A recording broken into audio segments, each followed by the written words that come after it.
अलैँची तिमी कस्तो ठाउँमा फल्छौ नि त?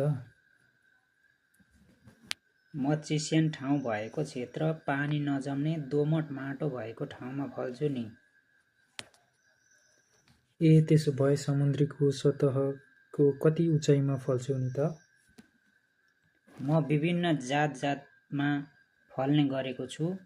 गोलसाई, डम्बरसाई, जिर्मले जातमा परे भने समुद्री सतहबाट 700 मिटरदेखि 1200 सम्मको उचाइ भएको ठाउँमा रमाई फल्छु।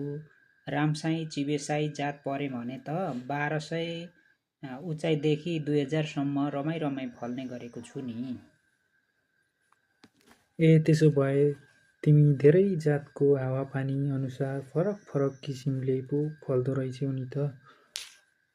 हो, म जस्तोसुकै ठाउँमा चाहिँ फल्दिन नि। चिस्यान भएको ठाउँमा मात्र फल्ने गरेको छु। मानवले मिलाएर गोडमेल गरे अनि स्याहार सम्हार गरे भने, हेरविचार गरेर स्याहार सम्हार गरे भने त म मान्छेलाई धेरै आम्दानी दिने बारीमा पर्छु नि। के तिमीलाई थाहा छ? छन त छ।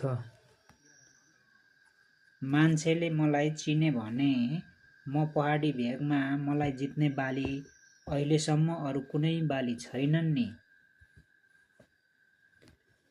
त्यसो भए म पनि आजैबाट तिमीलाई हेरचाह, आपद विपद परेका बेला स्याहार सुसार र राम्रो हेरचाह गर्नेछु नि त।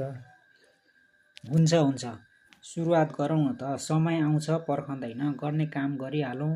मलाई हेरविचार गर, तिमीलाई म हेरविचार गर्ने गर्छु। मिलेर सङ्घर्ष गरौँ है त ल। हुन्छ, त्यसो गरौँला न त।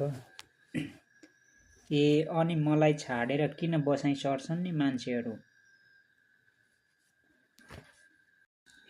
अनि मलाई छोडेर किन बसाइ सर्छन् नि? होइन, बसाइ सर्नेमा गए पनि मलाई सम्झेर हेरफेर गर्ने बसाइ सरेका मान्छेहरू पनि मलाई सम्झेर आउँछन् नि। स्याहार गर्छन् किनकि म 1 केजीको दाममा झापाको धान 1 मन किनिदिन्छु नि। त्यसैले मलाई माया गर्छन् नि। म चाहिँ बाढी पहिरो आयो भने मात्र जबरजस्ती मलाई कोशी नदीतिर लैजाने गर्दछ। Thanks for watching.